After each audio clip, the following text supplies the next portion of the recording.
Please welcome back Imran Beba, joined by Rachel Gerrol, Zoe Terry, Cheryl Strayed, and Sarah Hurwitz.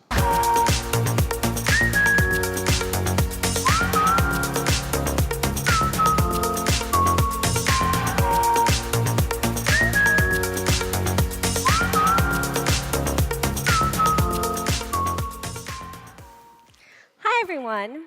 My name is Rachel Gerrol, and I'm the co-founder of Nexus, which is an international network of young philanthropists all over the world with a combined net worth of $500 billion, with a B.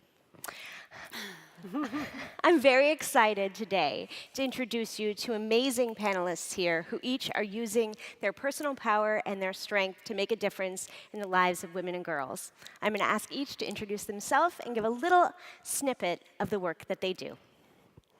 Hi, I am from PepsiCo for 23 years and in total 30 years in the business world. I focus a lot on empowering women and girls in my work, but externally, and I believe in the power of education. Thank you.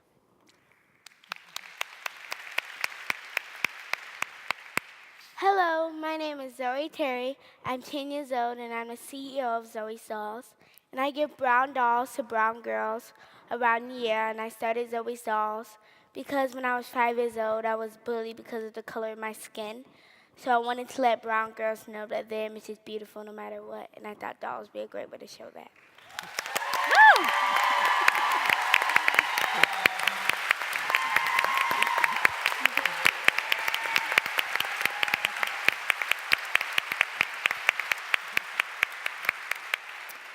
Hi, I'm Cheryl Strayed, and I'm just happy to be on stage with Zoe. I'm a writer. I'm the author of 4 books, Wild, Tiny Beautiful Things, Brave Enough, and Torch, and I'm thrilled to be here today.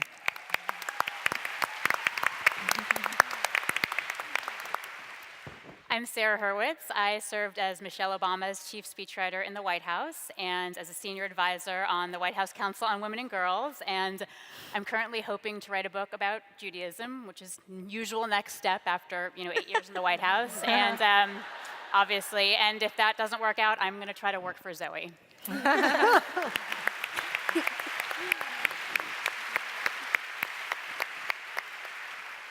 Amazing. Thank each of you. I'm already seeing synergies and potential job opportunities. So I want to ask each of you if we could go down the line. Tell me, what do you believe is the greatest issue facing women and girls today, and what are the things that are being done to address it? Okay, thank you for the opportunity. Of course, I will repeat again, the equal opportunities for education, but also in the business world, we still see lower numbers of representation, and that's something we are working on. Therefore, I think workforce readiness for women and girls will be a very important focus for us. And then how do we retain them? I think the purpose, the importance of purpose for women, very critical. So how do you balance in the workforce, bringing their authenticity, working with purpose, and then adding value while developing into higher roles. So that's going to be the focus for us. And we have great strategies. The numbers are proving to be successful. Wonderful. Thank you. Zoe, what do you think? I feel that gender equality is a big issue facing girls and women today. I feel that they undermine us and say things like, "You run like a girl." What does that mean? You wish you run like a girl. True. For some reason, girls are always compared to soft, pretty, and pink things. But we are also strong, powerful, bold. We have a voice, and we are change makers.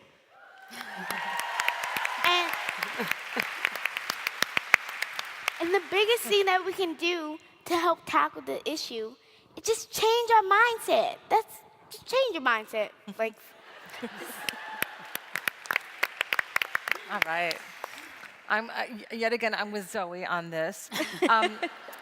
I think the biggest issue facing girls and women isn't an issue. It's not education or healthcare or reproductive rights or any number, access to clean water, any of those things that do deeply impact the lives of girls and women. I think I'm going to use this word that I first learned back when I was an undergraduate women's studies major. I think patriarchy is a problem. And what I mean by that is really exactly what Zoe's talking about. Cultures, systems, countries where essentially the humanity of women and girls is up for grabs, it's questioned. Those stories that we tell ourselves and each other about what it means to be a boy or a man and what it means to be a girl or a woman. And the story that we all know so well is just like you pointed out, Zoe. To run like a girl in the old vernacular is to not run as well as a boy. And we need to stop telling that story to ourselves and to each other, allowing whole cultures to tell that story. I mean, there are whole nations who say, nope, we don't have to educate our girls. Nope, women don't get to have access to equal rights. Our nation is actually one of them. And we need to really rethink on a ground level what gender means before we can think about empowering girls and women. Yeah.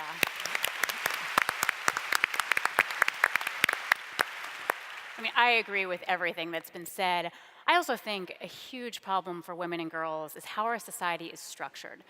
Our workplaces are still structured as if every family has one full-time breadwinner and one full-time child rearer. And that is not true. In two-thirds of American families, whether they're single parent or dual parent, all parents are working. And right now, 88% of women do not have a single paid sick day. So if they, give birth, they actually have to lose their salary if they take a day off to have a baby. So, I think things like paid family leave, childcare, making childcare more affordable, and just making our workplaces overall more flexible would go a long way.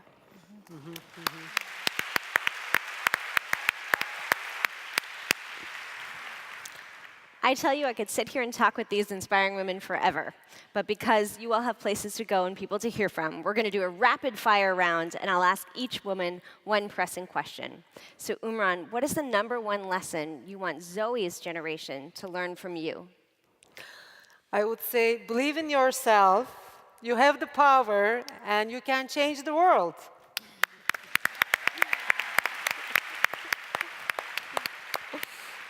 And then along the same line, Zoe, what is the #1 lesson you want Imran and Cheryl and Sarah's generation to learn from you? I want them to know that we may be small, but we are mighty, and we have a voice, and we want to be heard. And we are not afraid to go after for what we want. Just because we are younger doesn't mean we don't have great ideas. So don't underestimate us. Our minds are big and full of possibilities.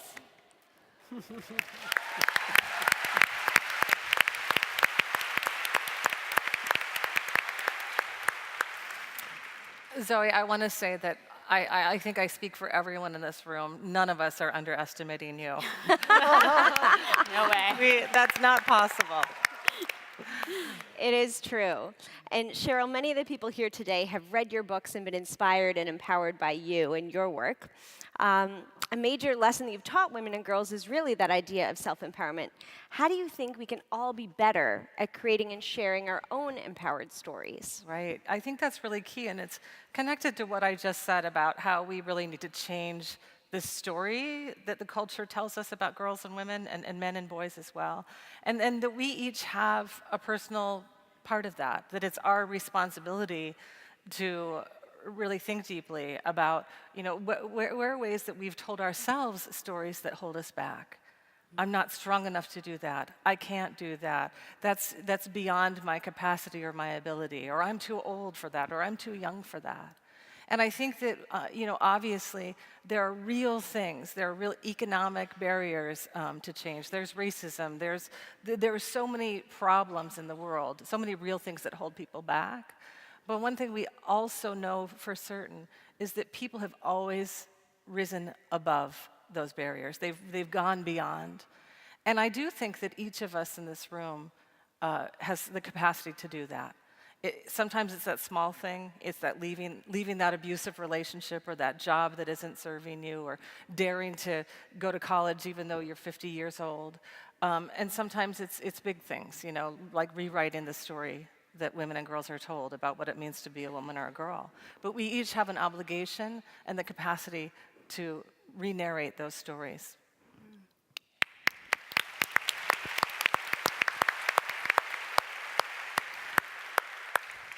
And Sarah, in your work with the First Lady in the White House, you looked a lot at the issues facing women and girls here in the US.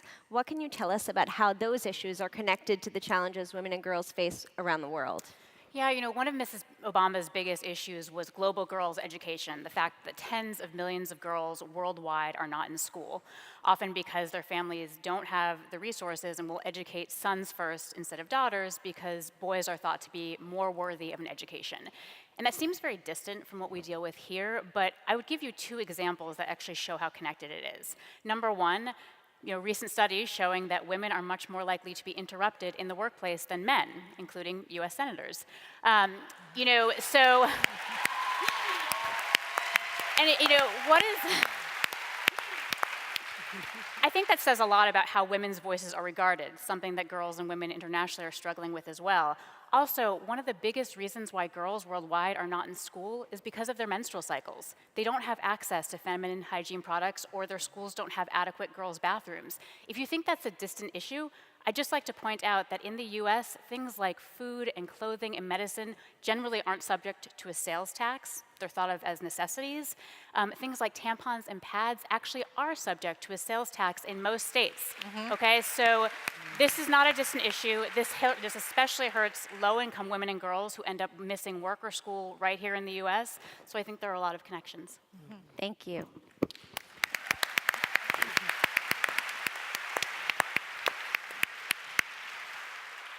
As we wrap up, I'm going to ask everyone under the age of 18 to please stand. And now I'm going to ask everyone who works with children under the age of 18 to please stand.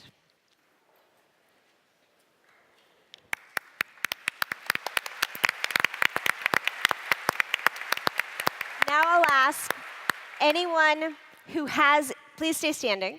Now I'll ask anyone who has people in their lives who are under 18, who they know, who they work with, who are their children, their godchildren, their nieces and nephews, who they have influence for and with, to please stand. You've heard amazing insights from the women on this panel of what it's like to be a girl and a woman today. You have the ear to change the way that we think about patriarchy, gender, girls, small people, as Zoe said. I'm going to ask you now that you're standing to think about what do you stand for. And I'm going to ask that you try to take the themes from this panel outside this room, take these amazing speakers' words and thoughts, and try to stand for those. Thank you.